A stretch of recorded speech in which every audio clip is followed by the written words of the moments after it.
சிறகடி காசு சீரியல் இந்த மனோஜ் வேலை பார்க்குற இடத்துல பணம் கேட்டு ரொம்ப டார்ச்சர் பண்ணாங்கன்னு சொல்லிட்டு நம்ம ரவி கிட்டே ஸ்ருதி கிட்டே ஹெல்ப் கேட்குறாங்க. அதே நேரத்தில் கரெக்டாக அந்த இடத்துக்கு நம்ம யாரும் முத்து மீனா வந்தோன்னே எல்லா உண்மையும் முத்து மீனா கிட்ட சொல்றாங்க. அப்போ நம்ம முத்து வந்து நம்ம மனோஜுக்கு ஒரு நல்ல ஐடியா கொடுக்குறாங்க. இப்போ அதை கேட்டோன்னா நம்ம மனோஜ் வந்து சரி இதுமாதிரி நான் பார்த்துக்கிறேன் அப்படின்னு சொல்லிட்டு அந்த ஐடியா கேட்டு போகிறாங்க. அப்போ உடனே முத்துக்கு ஒரு ஐடியா வருது. இதே ஐடியா நம்ம சீதா விஷயத்துல யூஸ் பண்ணக்கூடாது அப்படின்னு சொல்லிட்டு மீனா கிட்ட சொல்கிறாங்க. இது கேட்டு மீனா வந்து செம்மையா ஷாக்காங்க. என்னங்க நீங்க சொல்றீங்கன்னு சொல்லி கேட்கறாங்க. ஆமா, நாளைக்கு பொறுத்திருந்த பாரு, நாளைக்கு உண்மை எல்லாம் வெளியே வரப்போகுது அப்படி சொல்லிட்டு செம்ம சந்தோஷமா உள்ள போறாங்க. அதே மாதிரி கரெக்டா அருண் வேலை பார்த்துட்டு இருக்கிற இடத்துக்கிட்டே போய் இந்த மாதிரிலாம் வாயை பிடிங்க எல்லா உண்மையும் வெளியே வைக்கிறாங்க. அப்போ நம்ம அருணும் நம்ம முத்து எதிர்பார்த்த மாதிரி எல்லா உண்மையும் அவரோட வாயாலேயே உலக ஆரம்பிச்சிடாது. அது மட்டும் இல்லாம முத்து செம்ம பிளான் போட்டு இது எல்லாமே நம்ம சீதாவை கார்ல உட்கார வச்சு போன் மூலியமா எல்லாத்தையுமே கேட்க வச்சுறாங்க. உடனே உனக்கு அடிக்க ஆள் தான் உண்மையுமே கூட்டு வந்திருக்கு அப்படின்னு சொல்லிட்டு சீதாவை இறங்க சொல்றாங்க. சீத்தை இறங்குறத பார்த்தோம்னா நம்ம அருள் செம்ம ஷாக்காங்க. கூடவே மீனாவை வந்து இறங்குறாங்க.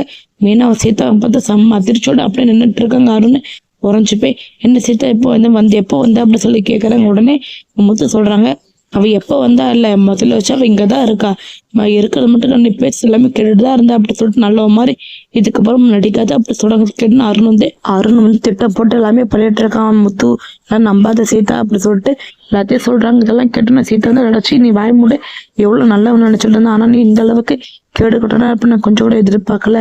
என் மாமா மேலே என்னை பழி போட வச்சுட்டாலா, அது மட்டும் எங்க மாமா எவ்வளவு பேர் நல்லவர், அவர் மேலே என்ன சந்தேகப்பட வச்சுட்டாலா, நல்லாவே இருக்க மாட்டேன். அதுக்கப்புறம் ஒன்று முகத்தை கூட நம்மளுக்கு உடனே நீ யாரும் நான் யாரும் ஒன்னால என் மாமா சந்தேகப்பட்டு என் அக்கா மாமா சண்டை போட்டு உனக்கு சப்போர்ட்டிவா இருந்தேன் பத்தியா என்ன சொல்லணும். அது மட்டும் நேற்று வந்தவனி உன்னால என் குடும்பத்தை எல்லாரும் எதிர்த்து சண்டை போட்டுட்டு இருந்தேன். ஏன்னா அந்த அளவுக்கு நம்பின அது மட்டும் நேர்மையாக நினைச்சிட்டு இருந்தேன்.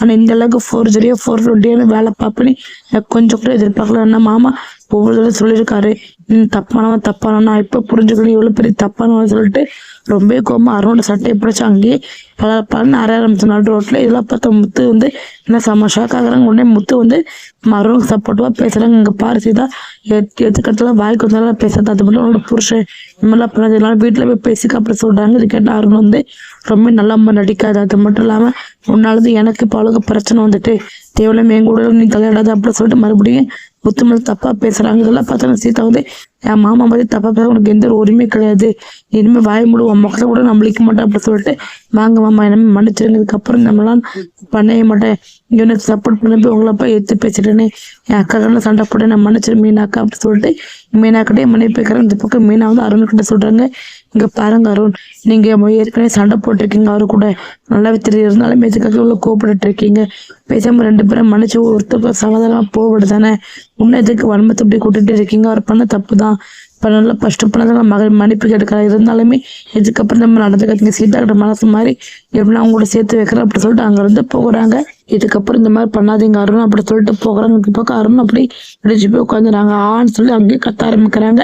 நம்ம சீதா மனசு மாறும், அருணும் சீதாவும் சேர்ந்து வாழ்வாங்க. முத்து எப்படி நம்ம சீதா கூட அருணை சேர்த்து வச்சுருவாங்க. அருண் இனிமையாட்டம் மனசு மாதிரி ஒழுங்கா நல்லபடியா இருப்பாரு, இல்லைன்னா பழையபடி முத்து மீனா பழி வாங்கணும்னு சொல்லிட்டு மறுபடியும் முட்டாள்தனமா காரியம் பண்ணி சீதாவோட வாழ்க்கையிலேருந்து மொத்தமாக அருண் வெளியே போக போறாங்க. பொறுத்துன்னு வரப்போற வீடியோல பார்த்து தெரிஞ்சுக்கலாம். தேங்க்யூ ஃபார் வாட்சிங்.